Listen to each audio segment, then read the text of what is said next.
আসসালামু আলাইকুম। ইদানিং অনেকের ফোনে দেখা যাচ্ছে যে আপনি কোনো একটা অ্যাপসে যদি প্রবেশ করেন, সেক্ষেত্রে স্ক্রিনে দেখতে পাচ্ছেন এরকম একটি লোগো চলে আসে, অর্থাৎ কোনো একটা ব্রাউজারের অপশন চলে আসে।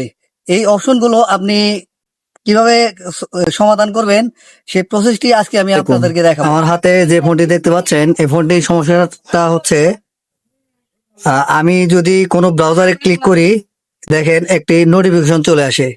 ক্রোম ব্রাউজার ইউজ করলাম, দেখেন এখানে এরকম একটি ইন্টারফেস শো করতেছে। তো এই প্রবলেম গুলা আমরা কিভাবে সমাধান করব? আমি যদি অন্য একটা ব্রাউজারে ক্লিক করে দেখাই, যে কোনো ব্রাউজার, আপনি যে কোনো ব্রাউজার ক্লিক করবেন। ধরেন আমি হচ্ছে কন্টাক্টে ক্লিক করলাম, দেখেন এরকম একটি ইন্টারফেস চলে আসে। এই সমস্যাটির সমাধান আপনি কিভাবে করবেন? তো আমরা প্রথমে, এখন আপনি যদি এখানে এখন সেটিংসেও যান, তারপরেও আপনার সমস্যাটির সমাধান হবে না। মানে এখান থেকে সেটিংসে যাওয়া যাবে না। এই যে আমি সেটিংসে ক্লিক করলাম, দেখতে দেখতে পাচ্ছেন আমি সেটিংসে গেলেও একই সমস্যা। তো এটা আমি কিভাবে করব? এখন আমরা উপরে যে নোটিফিকেশন প্যানেল বার আছে, এই নোটিফিকেশন প্যানেল বার থেকে সেটিংস এর যে আইকনটা আছে, এই যে সেটিংস এর যে আইকনটা আছে, এখানে একটা ক্লিক করব। ক্লিক করার পর আমরা খুঁজে নেব অ্যাপস ম্যানেজমেন্ট অথবা অ্যাপস। এই যে দেখতে পাচ্ছেন অ্যাপস, এক এক ফোনে এক এক সিস্টেম থাকতে পারে। আমরা অ্যাপস ম্যানেজমেন্টে ক্লিক করলাম।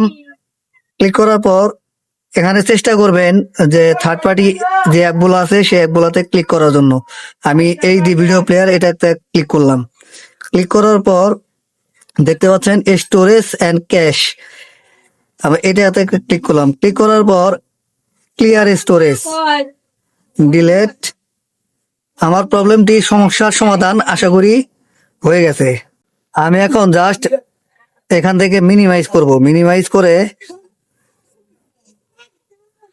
ফোনটা জাস্ট অফ করে অন করব। জাস্ট রিস্টার্ট করে নিব। রিস্টার্ট হতে থাক। দেখতে পাচ্ছেন আমাদের ফোনটি অন হয়ে গেছে। দেখবো আমাদের সমস্যাটি সমাধান হয় কিনা।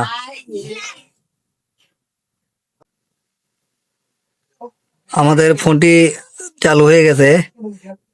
এখন আমরা দেখবো যে আমাদের সমস্যাটি সমাধান হয়েছে কিনা। এখন আমি যদি ক্রোম ব্রাউজারে যাই, দেখতে পাচ্ছেন আমার আর কোনো, এখন আমি অন্য একটা ব্রাউজারে যাই। সাপোজ আমি ফেসবুকে গেলাম, দেখতে পাচ্ছেন আমার কিন্তু সবকিছু ঠিকঠাক কাজ করতেছে। আমি যদি এখন কল অপশনে যাই, আমার সবকিছু আগের মতো ঠিকঠাক ভাবে কাজ করতেছে।